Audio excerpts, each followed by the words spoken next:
রাসূল পাক সাল্লাল্লাহু আলাইহি সাল্লামের দিকে থুতু নিক্ষেপ করলো। তাফসীরের ভিতরে লেখা হয় যে থুতুটা নিক্ষেপ করলো, থুতুটা আল্লাহ রাসূলের দিকে না গিয়ে সরাসরি তার গালের ভিতরে এসে গালকে ঝলসিয়ে দেয়। গালটা এমন তার গালের চামড়া গোস্ত সব উড়ে যায় সাথে সাথে। আল্লাহ রাসূল সাল্লাল্লাহু আলাইহি সাল্লামের এই অবস্থা দেখে তার হৃদয়টা খান খান হয়ে গেল, তিনি ভেঙে পড়লেন। আর আল্লাহ রাব্বুল আলামিন এই আয়াতের মধ্যে কিছু মানুষকে সতর্ক করেছেন যারা দ্বীন ইসলাম থেকে বিচ্ছিন্ন হয়, যারা দ্বীন ইসলাম থেকে দূরে চলে যায়, যাদের কাছে হেদায়েত আসার পরেও হেদায়েতকে ছেড়ে গোমরাহের পথকে বেছে নেয়, সেই সম্পর্কে আল্লাহ তাআলা আলোচনা করেছেন। এবং আল্লাহ রাব্বুল আলামিন রাসূল আকরাম সাল্লাল্লাহু আলাইহি সাল্লামের দুঃখ কষ্ট দূর করার জন্য তাৎক্ষণিকভাবে জিবরাইল আলাইহিস সালামের মাধ্যমে রাসূল পাক সাল্লাল্লাহু আলাইহি সাল্লামের কাছে আয়াত তিলাওয়াত করেন। আয়াতের শানে নজুল আগে আমরা জেনে নেব। আল্লামা বগবী রাহমাতুল্লাহ আলাইহি তিনি লিখেছেন, উকবা ইবনে আবি মুয়িত এবং উবাই ইবনে খালদ দুজন বন্ধু ছিল। উকবা ইবনে আবি মুয়িত তার অনেক ধন সম্পদ ছিল, তিনি একজন ব্যবসায়ী ছিল। ব্যবসার কাজ থেকে যখন গ্রামে আসতেন তখন বিভিন্ন গণ্যমান্য মানুষদেরকে দাওয়াত দিয়ে তার বাড়িতে খাওয়ার ব্যবস্থা করত এবং রাসূল আকরাম সাল্লাল্লাহু আলাইহি সাল্লামের দরবারেও মাঝে মাঝে বসতেন। আল্লাহ রাব্বুল আলামিন এই উকবা ইবনে আবি মুয়িতের কথা কোরআন কারীমে তুলে ধরেছেন। সে ব্যক্তি একবার সফর থেকে এসে অনেক মানুষ দাওয়াত দিয়েছেন, তার মধ্যে সবচেয়ে গুরুত্বপূর্ণ যে মানুষজন ছিল তিনি হলেন মুহাম্মদুর রাসূলুল্লাহ সাল্লাল্লাহু আলাইহি সাল্লাম এবং তার সাহাবারা। তাকে দাওয়াত দিয়েছেন, কবুল করেছেন। আল্লাহ রাসূল সাল্লাল্লাহু আলাইহি সাল্লাম সময় মতো তার বাড়িতে গেলেন। যখন উকবা ইবনে আবি মুয়িত তার সামনে খাবার নিয়ে আসলো, পয়গম্বর আলাইহিস সালাতু ওয়াস সালাম তিনি বললেন, উকবা তোমার খাবার আমি ততক্ষণ পর্যন্ত গ্রহণ করতে পারবো না যতক্ষণ না তুমি কালিমা পড়ে তার মর্মবাণী তুমি নিজে উপলব্ধি না করতে পারবে, ততক্ষণ পর্যন্ত আমি তোমার এই খাবার গ্রহণ করব না। তো উকবা ইবনে আবি মুয়িত একজন সম্মানিত ব্যক্তি ছিল আরবের, ওখানে অসংখ্য মানুষ ছিল, বড় বড় লিডাররাও ছিল। তো তিনি চিন্তা করলেন, মুহাম্মদুর রাসূলুল্লাহর মতো একজন মানুষ যদি আমার বাড়ি থেকে না খেয়ে চলে যায়, এটা আমার জন্য বড় অপমানজনক। তিনি কি করলো, সাথে সাথে বললেন, ইয়া রাসূলুল্লাহ আমি কালিমা পড়ে নিচ্ছি, লা ইলাহা ইল্লাল্লাহ মুহাম্মাদুর রাসূলুল্লাহ। যখন এই কালিমা পড়ল, আল্লাহ রাসূল খুশিতে সাহাবীদেরকে নিয়ে তৃপ্তি সহকারে তার বাসার খাবার খেলেন। খাবার খেয়ে যার যার মতো বিদায় নিয়ে চলে গেছেন। এদিকে তার বন্ধু উবাই ইবনে খালদ যখন জানতে পারলো যে তার সবচেয়ে কাছের বন্ধু, এমন কাছের যত জায়গায় যেত সমস্ত জায়গায় দুই বন্ধু একত্রিত যেত, তো খুব কাছের বন্ধু ছিল উবাই ইবনে খালদ। যখন ছিল শুনতে পেল যে উকবা ইবনে আবি মুয়িত ইসলাম ধর্ম গ্রহণ করেছে, তখন তার বাড়িতে সরাসরি চলে আসলো, এসে বলল, বাহ তোমার ব্যাপারে আমি এ ধরনের কথা শুনেছি, কথা সত্য কিনা বলো।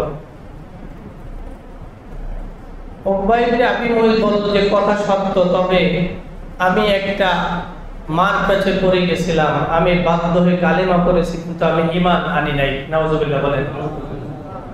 মুখে কালিমা পড়েছি কিন্তু আমি অন্তর দিয়ে বিশ্বাস করি নাই। উবাই ইবনে খালদ বলল, তোমার এই কথা আমি ততক্ষণ পর্যন্ত বিশ্বাস করতে পারবো না যতক্ষণ না তুমি মুহাম্মদ রাসূলুল্লাহর দিকে কপালে তার শরীরে থুতু নিক্ষেপ না করবে। নাউজুবিল্লাহ। এতবার বলার পরেও যখন এই কথা বলল বন্ধুত্ব রাখার জন্য, উবাই ইবনে খালদ, উকবা ইবনে আবি মুয়ত সহ আরো অনেকে মুহাম্মদ রাসূলুল্লাহর দরবারে চলে গেল। আল্লাহ রাসূল সাল্লাল্লাহু আলাইহি সাল্লাম বসা ছিলেন, সাহাবারাও ছিলেন। আল্লাহ রাসূল তাদেরকে দেখে অনেক খুশি হলো যে উবাই ইবনে আবি মুয়ত যেহেতু ইসলাম ধর্ম গ্রহণ করেছে, তাহলে তার বন্ধু মনে হয় এখন ইসলাম ধর্ম গ্রহণ করার জন্য চলে আসছে। আল্লাহ রাসূল অনেক খুশি হলেন, এত খুশি যে সাহাবীদেরকে বললেন, ও সাহাবারা, তোমরা তাদেরকে ইস্তেকবাল জানিয়ে সামনে যাও, তাদেরকে ইস্তেকবাল জানিয়ে শুভেচ্ছা দিয়ে তারপর আমার দরবার নিয়ে এসো। সাহাবারা চলে গেলেন, কিন্তু উকবা ইবনে আবি মুয়ত, উবাই ইবনে খালদ দুজনে এসে উকবা ইবনে আবি মুয়ত রাসূল পাক সাল্লাল্লাহু আলাইহি সাল্লামের দিকে থুতু নিক্ষেপ করলো। তাফসীরের ভিতরে লেখা হয় যে থুতুটা নিক্ষেপ করলো, এই থুতুটা আল্লাহ রাসূলের দিকে না গিয়ে সরাসরি তার গালের ভিতরে এসে গালকে ঝলসিয়ে দেয়। গালটা এমন, তার গালের চামড়া গোস্ত সব উড়ে যায় সাথে সাথে। আল্লাহ রাসূল সাল্লাল্লাহু আলাইহি সাল্লামের এই অবস্থা দেখে তার হৃদয়টা খান খান হয়ে গেল। তিনি ভেঙে পড়লেন, আর একটু না হিদায়াত গ্রহণ করে জান্নাতের অধিকারী হলো, আর এখন কাজটা করলো কি? কারণ রাসূল সাল্লাল্লাহু আলাইহি সাল্লামের উম্মতের প্রতি তার যে দরদ ছিল, এটা পৃথিবীর অন্য কোন নবীদের এত দরদ ছিল না।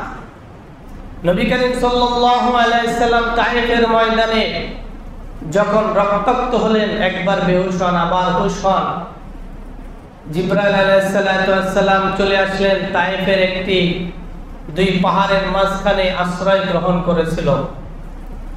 রাসূল করিম সাল্লাল্লাহু আলাইহি সাল্লামের দরবারে এসে জিবরাইল বললেন, ইয়া রাসূলুল্লাহ, আপনি যদি বলেন তাহলে আমি তায়েফবাসীকে দুই পাহাড়ের, আপনি যেভাবে আছেন এই দুই পাহাড় দ্বারা আমি এভাবে চেপে তাদেরকে মেরে সব ছারখার করে দেব।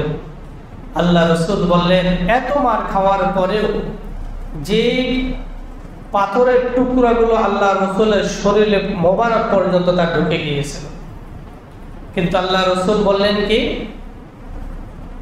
জিবরাইলকে বলেন, ও জিবরাইল, যদি তুমি তাদেরকে মেরে ফেলো তাহলে আমি ইসলামের দাওয়াত নিয়ে কার দরবারে যাব? সুবহানাল্লাহ।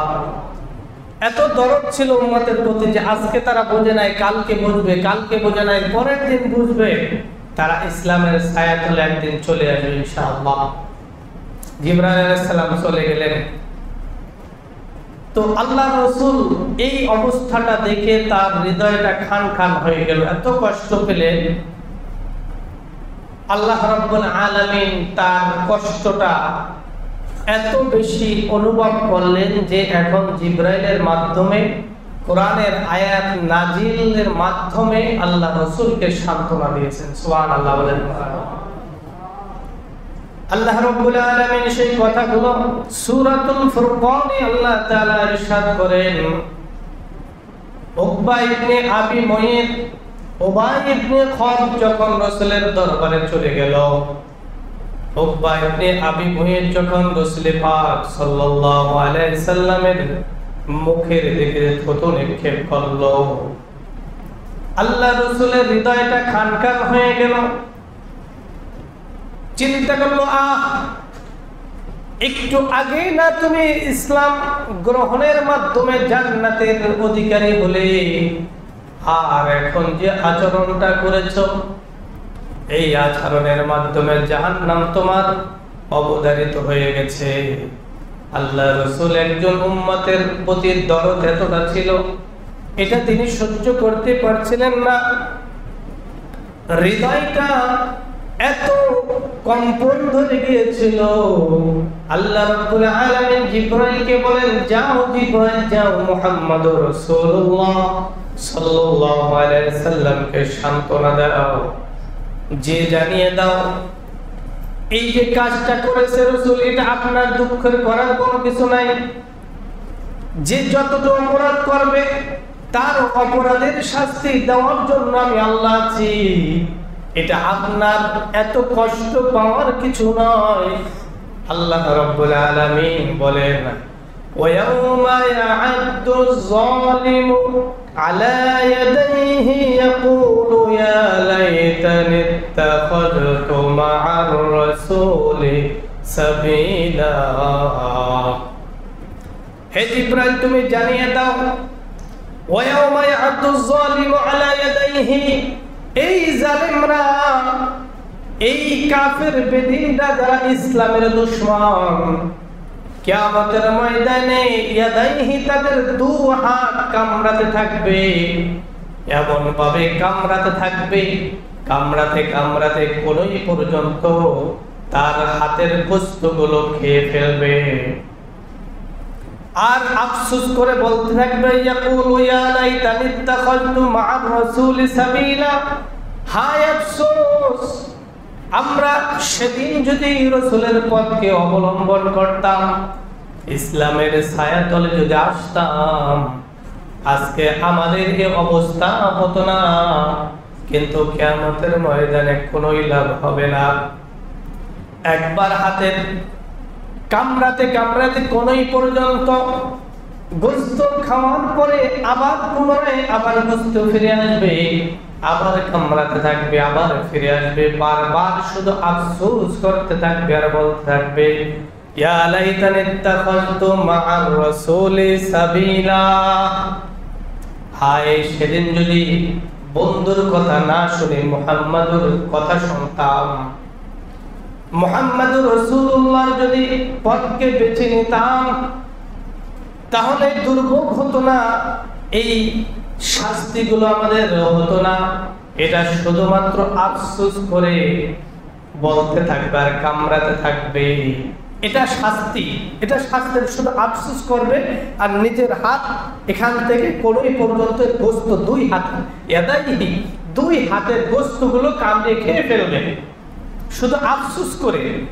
এখনো জাহান্নামে দেয় নাই, শুধু কিয়ামতের ময়দানে আফসোস করবে আর বলবে, ইয়া লাইতানি ইত্তাখাযতু মা'আর রাসূলি সাবিলা, আমি যদি রাসূলের পথকে অনুসরণ করতাম তাহলে আমার জন্য আজকে এই দুর্ভোগ হতো না, আমার এই অবস্থাটা হতো না, কিয়ামতের ময়দানে আমার এই অবস্থা দেখতে হতো না। কিন্তু সেদিনকার কোনো লাভ হবে না। ইয়া ওয়াইলাতা লাইতানি লাম আত্তাখিয ফুলানান খলিলা, হায় আমার দুর্ভোগ, আমি যদি অমুককে বন্ধু রূপে গ্রহণ না করতাম। ফুলানান খলিলা, এটার মাধ্যমে উবাই ইবনে খালফকে বোঝানো হয়েছে।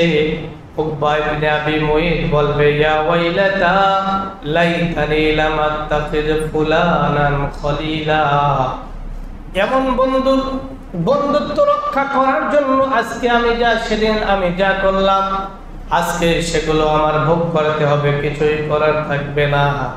আমি যদি অমুককে বন্ধু রূপে গ্রহণ না করতাম তাহলে আমার অবস্থা এমন হতো না। লাকাদ আদাল্লানি আনিয যিকরি বা'দা ইয জাআনি, হায় আফসোস, আমার ঘরে তো হেদায়েত চলে এসেছিল, হেদায়েতের পরে আবার গোমরাহিতে চলে গেলাম, আমাকে গোমরাহ করে দিল। ওয়াকানা শাইতানু লিল ইনসানি খাজুলা, শয়তান মানুষের বড় প্রতারক, বড় শত্রু। কিন্তু আমার বন্ধু আমাকে দিনের পথে থাকতে দেয় নাই, কালেমার পথে থাকতে দেয় নাই।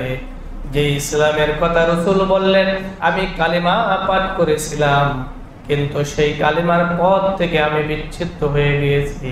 ওয়াকানা শাইতানু লিল ইনসানি খাজুলা, শয়তান মানুষের জন্য কত বড় প্রতারক, বড় শত্রু, কিন্তু সেদিনকার এই আফসোস করে আর কোনো লাভ হবে না।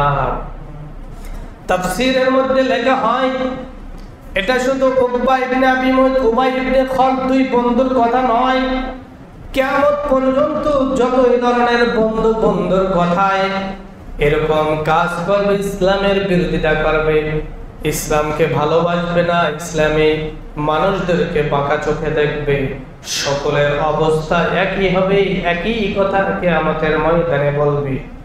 কেউ আল্লাহ রাব্বুল আলামিনের দরবার থেকে সেদিনকার ছাড় পাবে না। চিন্তা করেন, এই কথা শুধু দুজনের কথা নয়, এটা তো দুজনের মাধ্যমে আসছে, কিন্তু আল্লাহ রাব্বুল আলামিন বলেন কিয়ামত পর্যন্ত যত মানুষ এরকম মুহাম্মদুর রাসূলুল্লাহর দ্বীনকে অবজ্ঞা করবে, অবহেলা করবে, তাদের সকলের এই শাস্তি হবে। তারা কিয়ামতের ময়দানে হাতগুলো কামড়াতে থাকবে আর বলতে থাকবে, কিন্তু সেদিনকার কোনো লাভ হবে না। এজন্য বলা হয় এমন জীবন করোনে গঠন, এমন জীবন কররে গঠন, মরিলে হাসিবে তুমি, কাঁদিবে ভুবন। এমন জীবন গঠন করো না, তোমার মৃত্যুর পর মানুষ আলহামদুলিল্লাহ বলবে, ইন্না লিল্লাহ বলার পরিবর্তে আলহামদুলিল্লাহ বলবে, এমন কোনো কাজ করো না।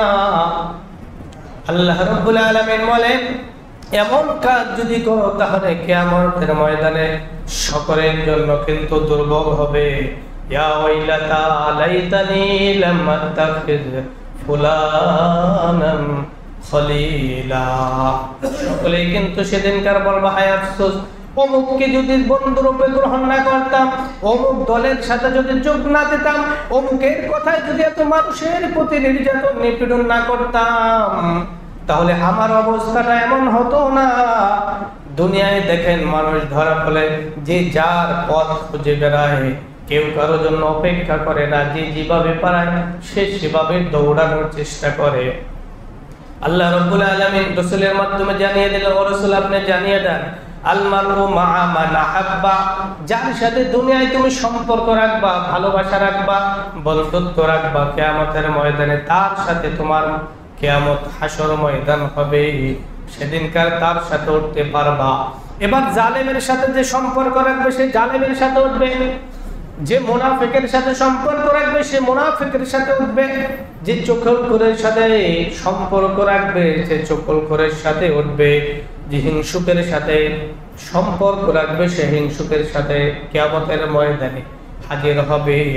আর যে ভালো মানুষের সাথে, নেককার পরহেজগার মুত্তাকি বান্দাদের সাথে সম্পর্ক রাখবে, আল্লাহ রাব্বুল আলামিন বলেন সে তার সাথে হাসরে দাঁড়াবে।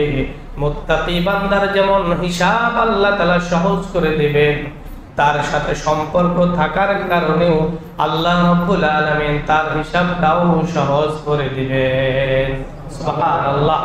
এজন্য কাকে বন্ধু গ্রহণ করব, কার দল করব, কিভাবে করব, এটা এখন থেকে সিদ্ধান্ত নিতে হবে।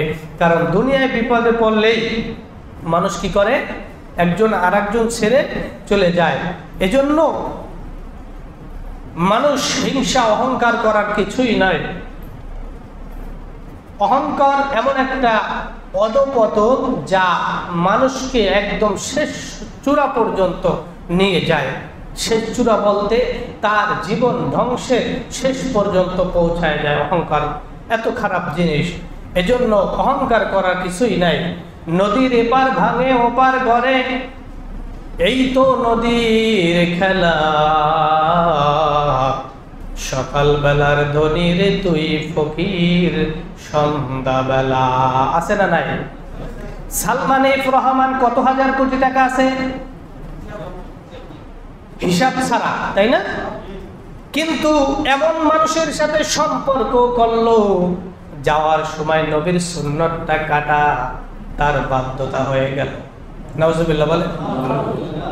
নিজের কি সুন্দর দাড়িগুলো ধবধবে সাদা, মনে হয় দরবেশ আল্লাহওয়ালা, কিন্তু এই দাড়ি নিয়ে পলানোর সময় পায় না। আল্লাহ রাব্বুল আলামিন বলেন وَتُعِزُّ مَن تَشَاءُ وَتُذِلُّ مَن تَشَاءُ بِيَدِكَ الْخَيْرُ ইন্নাকা আলা কুল্লি শাইইন কাদির। দুনিয়ায় একটু ক্ষমতা পেয়ে, অর্থ পেয়ে, টাকা পয়সা পেয়ে মনে করেছো এটা সব কিছু পেয়ে গেছো। আল্লাহ রাব্বুল আলামিন বলেন ওয়া তুইজ্জু মান তাশা ওয়া তুযিল্লু মান তাশা। ইজ্জতের মালিক হলাম আমি আল্লাহ, জিল্লাতের মালিক হলাম আল্লাহ, সম্মানের মালিক হলাম আল্লাহ, অপমানের মালিক হলাম আমি আল্লাহ। যে আমার সাথে ভালো সম্পর্ক রাখবা, আমি আল্লাহ রাব্বুল আলামিন তার সাথে ভালো সম্পর্ক রাখবো। যে আমার সাথে সম্পর্ক নষ্ট করবা, আমি দুনিয়াতেই লাঞ্ছিত, অপমান, অপদস্থ করে তারপরে আমার দরবারে হাজির করব। আছে না নাই? এরকম নজির আছে না? দেখেন তার কত কোটি টাকা সে নিজেও জানে না। আসলে সে রাজনীতি করে, মানে কোন এমপি মন্ত্রী কিনা আমার জানা নাই, মনে হয় তো না কোন এমপি মন্ত্রী, যাই হোক, কিন্তু সে তার অবস্থাটা কি, যে কি সুন্দর দাড়িগুলো ছিল সাদা, দাড়ি কাটার পরে তাকে মনে হয় না সে মুসলমান, দেখতে একদম হিন্দুর মতো লাগে, ঠিক কিনা বলেন? আল্লাহ রাব্বুল আলামিন বলেন ওয়া তুইজ্জু মান তাশা ওয়া তুযিল্লু মান তাশা। 1000 কোটি টাকা থাকার পরেও তোমার 150 টাকার লুঙ্গি আর 100 টাকার গেঞ্জি পরে তাও দাড়ি কামিয়ে পলানোর চেষ্টা করেছো, তাও পারো নাই। মনে রাখবা ইন্নাকা আলা কুল্লি শাইইন কাদির। নিশ্চয়ই সমস্ত ক্ষমতার অধিকারী কে? জোরে বলেন কে? মানুষ মনে করে ক্ষমতা আমার কাছে, এখন আমি পাওয়ার দেখাবো, কিন্তু সামনে যে তার অধঃপতন হবে এটা ভাবেও নাই। আল্লাহ রাব্বুল আলামিন বলেন দেখো পৃথিবীর সমস্ত ক্ষমতাধর হলাম আমি আল্লাহ। আমার সাথে যে অহংকার করবা তাদেরকে কিন্তু ছাড় দেওয়া হবে না, সকলকেই কিন্তু আমি আল্লাহ রাব্বুল আলামিন বেইজ্জতি, অপমান, অপদস্থ করে তারপরে কবরে নিয়ে আসব। শুধুমাত্র দুনিয়ার লাঞ্ছনা শেষ নয়, আল্লাহ রাব্বুল আলামিন বলেন আল্লাযীনা ইউহশারুনা আলা ওয়ুজুহিহিম ইলা জাহান্নাম। ওই সমস্ত অহংকারে পাপিষ্ঠ ব্যক্তিদেরকে যারা ইসলামের কথা মুখে মুখে বলতো আর অন্তরে ছিল আরেকটা, সে বলেছিল কোরআনে তেমন সমস্যা নাই, তোমার কিছুটা সমস্যা আছে। নাউজুবিল্লাহ বলেন। তেমন সমস্যা নাই, কিছুটা সমস্যা আছে। নাউজুবিল্লাহ। অথচ তোমার মতো হাজার হাজার বিজ্ঞানীরা চেষ্টা করেছে এই কোরআনের ভুল ধরতে, কিন্তু ভুল ধরতে সে নিজেই কালেমা পড়ে মুসলমান হয়েছে। সুবহানাল্লাহ। চেষ্টা করেছিল ফাতু বিসূরাতিন মিন মিসলি ওয়াদউ শুহাদাকুম মিন দুনিল্লাহি ইন কুনতুম সাদিকিন। আল্লাহ তাআলা বলেন ফাইন লাম তাফআলু ওয়া লান তাফআলু। কখনো পারবা না, আর পারা কোনো সম্ভব না। সুবহানাল্লাহ বলেন। কোরআনে কারিমে পৃথিবীর একটা মাত্র কিতাব, যেই কিতাবের শুরু থেকে শেষ পর্যন্ত কোন জের জবর হরফ হরকত কোনো কিছুতে ভুল নাই। আল্লাহু আকবার। পৃথিবীর সমস্ত কিতাব লিখে বলে এই কিতাবে যদি ভুল থাকে ভুল ধরিয়ে দিলে সেটা সংশোধন করব, কিন্তু আল্লাহ রাব্বুল আলামিন বলেন আলিফ লাম মিম যালিকাল কিতাবু লা রাইবা ফি। এটা এমন একটা কিতাব তোমাদের মাঝে দিলাম, লা রাইবা ফি, ভুল তো দূরের কথা, ভুলের চিন্তাও তোমাদের করতে হবে না। সুবহানাল্লাহ। এমন কিতাব দিলাম লা রাইবা ফি, সংখ্যাও নাই, ভুল যে হবে তার আশঙ্কাও নাই। ভুল তো দূরের কথা, কিন্তু পৃথিবীর যত কবি আছে, সাহিত্যিক আছে, লেখক আছে, সকলে তার বই কিতাব লিখে বলে দেয় যে এই লেখার ভিতরে যদি কোনো ভুল থাকে তাহলে ধরিয়ে দিলে পরবর্তী সংস্কারের সময় আমি সংশোধন করব, বলে কিনা? কিন্তু আল্লাহ রাব্বুল আলামিন বলেন লা রাইবা ফি যালিকাল কিতাব, ইহা এমন একটি কিতাব লা রাইবা ফি, যাতে ভুলের কোনো সম্ভাবনা নাই। সুবহানাল্লাহ। এজন্য আল্লাহ রাব্বুল আলামিন বলেন আল্লাযীনা ইউহশারুনা আলা ওয়ুজুহিম ইলা জাহান্নাম। যারা বলো আমার কোরআনে ভুল রয়েছে, আমার হাদিসে ভুল আছে, আমার ইসলামে ভুল রয়েছে, তাদেরকে আমি আল্লাহ রাব্বুল আলামিন কেমন শাস্তি দেব? আল্লাহ রাব্বুল আলামিন বলেন তারা কিয়ামতের ময়দান আলা বুজুহিহিম, মুখ দ্বারা, তাদের এই মুখ দ্বারা হাঁটবে। আমরা হাঁটি কি দিয়া? পা দিয়া। আর সেদিনকার কিয়ামতের ময়দানে তারা হাঁটবে কি দিয়া? আল্লাযীনা ইউহশারুনা আলা বুজুহিহিম ইলা জাহান্নাম, শুধুমাত্র হাঁটবে না, মুখের উপরে ভর দিয়ে দিয়ে, মুখ দিয়ে হেঁটে হেঁটে জাহান্নামের দিকে নেওয়া হবে। ইলা জাহান্নাম, জাহান্নামে নিক্ষেপ করা হবে। উলাইকা শাররুম মাকানা ওয়া আদাল্লু সাবিলা, সেটা কতই একটি নিকৃষ্ট জায়গা। আর এই সমস্ত জায়গা তাদের জন্য যারা পথভ্রষ্ট হয়েছিল, যারা ক্ষমতা পাওয়ার পরে নিজেদেরকে ধরে রাখতে পারে নাই, স্থির করতে পারে নাই। বারবার বলেছে, কোরআনে ভুল আছে, হাদিসে ভুল আছে, ইসলামে ভুল আছে, মুসলমানদের ভুল আছে। আল্লাহ রাব্বুল আলামিন বলেন সকলকেই ধরা হবে, কাউকে ছাড় দেওয়া হবে না। দুনিয়ার অপমান অপদস্থ তো থাকবে।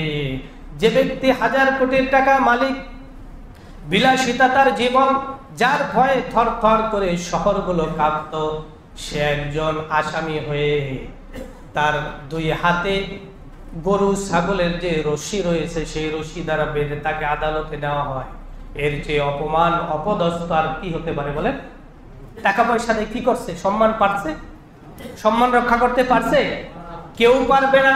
আল্লাহ রাব্বুল আলামিন বলেন কিয়ামতের ময়দানে তাদেরকে 3 ধরনের শাস্তি দেওয়া হবে। 3 ধরনের শাস্তি কিয়ামতের ময়দানে লোক যত থাকবে তাদেরকে 3 প্রকারে হাঁটতে দেওয়া হবে। আবু হুরায়রা রাদিয়াল্লাহু তাআলা আনহু বলেন মানুষ কিয়ামতের ময়দানে 3 রকম চলবে। 1 নাম্বার আরোহীতে দৌড়াবে, আর পথ ক্রোজে সে দৌড়াতে থাকবে। 3 নাম্বারে মুখের উপর ভর করে সে দৌড়াতে থাকবে। যারা মুখের উপরে ভর দিয়ে হাঁটবে তারাই জাহান্নামী।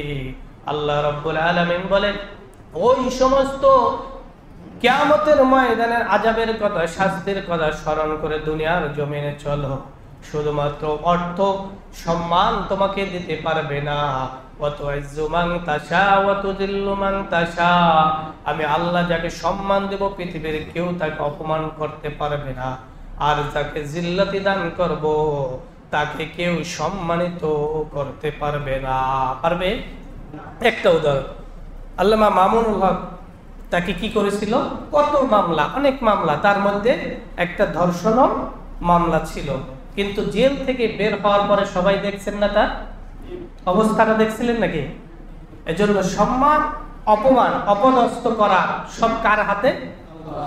আল্লাহ রাব্বুল আলামিন বলেন যত অমাকারু অমাকারাল্লাহ, যত চক্রান্ত করো, যত কিছু করো, কিন্তু আমি আল্লাহ রাব্বুল আলামিন মূল চক্রান্তকারী প্রতিহত করার জন্য অমাকারু অমাকারাল্লাহ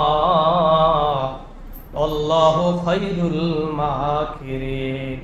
যত কিছু করবা উত্তম সমাধানকারী কে? আমি অপমান করব না, অপদস্থ করব। তুমি মানুষের সামনে তুমি সব কিছু ক্রয় করে তোমার মিডিয়া, তোমার লোকজন সকলে মিলে প্রচার প্রসার করবা, কিন্তু আমি আল্লাহ রাব্বুল আলামিন যাকে সম্মান দান করব তোমরা এই অপপ্রচার করেও তাকে বেইজ্জতি করতে পারবা না। পারবে? তার 1000 কোটি টাকা নাই, তাকে অনেক মামলা দিয়ে হাও প্রতিপন্ন করে মানুষের সামনে উপস্থাপন করেছিল, কিন্তু আল্লাহ রাব্বুল আলামিন তাকে বেইজ্জতি করেন না, বড় আরো বেশি ইজ্জত দান করেছেন। সুবহানাল্লাহ। আর তোমরা যারা করেছো, আল্লাহ রাব্বুল আলামিন তোমাদের 1000 কোটি টাকা আছে ঠিকই, কিন্তু তোমাদের এই 1000 কোটি টাকা তোমাদের সম্মানিত করতে পারে না, তোমাদেরকে অপমান অপদস্থ করে তারপরে এই দুনিয়া এখনো জীবিত রেখেছেন, ঠিক কি না? এজন্য ক্ষমতা পাওয়ার পরেই আমরা ক্ষমতা প্রয়োগ করতে যাব না। যেমনি ভাবে উকবা ইবনে আবি মুইত এবং উবাই ইবনে খালদ, তাদের শক্তি ছিল, পাওয়ার ছিল, ক্ষমতা ছিল। মুহাম্মদুর রাসূলুল্লাহর উপরে স্যাপ মুখের লালা থুতু কি করছিল? নিক্ষেপ করেছিল। আল্লাহ রাব্বুল আলামিন বলেন তাদের শাস্তি ইলা জাহান্নাম আলা ওয়ুজুহিহিম ইলা জাহান্নাম, কিয়ামতের ময়দানে তারা চেহারা দিয়ে হেঁটে হেঁটে তারপরে জাহান্নামে নিক্ষিপ্ত হবে। এক সাহাবী জিজ্ঞেস করলেন, ও গো আল্লাহর রাসূল, মুখ দিয়ে আবার কিভাবে মানুষ হাঁটবে? আল্লাহ রাসূল বলেন যেই আল্লাহ পা দিয়ে হাঁটাতে পারেন সেই আল্লাহ মুখ দিয়েও হাঁটাতে পারবেন। এজন্য আসুন অহংকারী নয়, মানুষকে, কোন মানুষকে বন্ধু বানাবো, কাকে বন্ধু বানাবো, কার সাথে চললে আমার জীবন দুনিয়া আখেরাত সুন্দর হবে, দুনিয়া আখেরাত উভয়টাই পাবো, এই চিন্তা ভাবনা করে তাদের সাথে সম্পর্ক রাখবো। আল্লাহ রাব্বুল আলামিন আমাদের সকলকে বুঝবার মতো তৌফিক দান করুন। আমিন। ওয়া আখিরু দাওয়ানা আনিল হামদুলিল্লাহি রাব্বিল আলামিন। যারা সুন্নাত আদায় করে নেয় তারা সুন্নাত আদায় করে নেয়।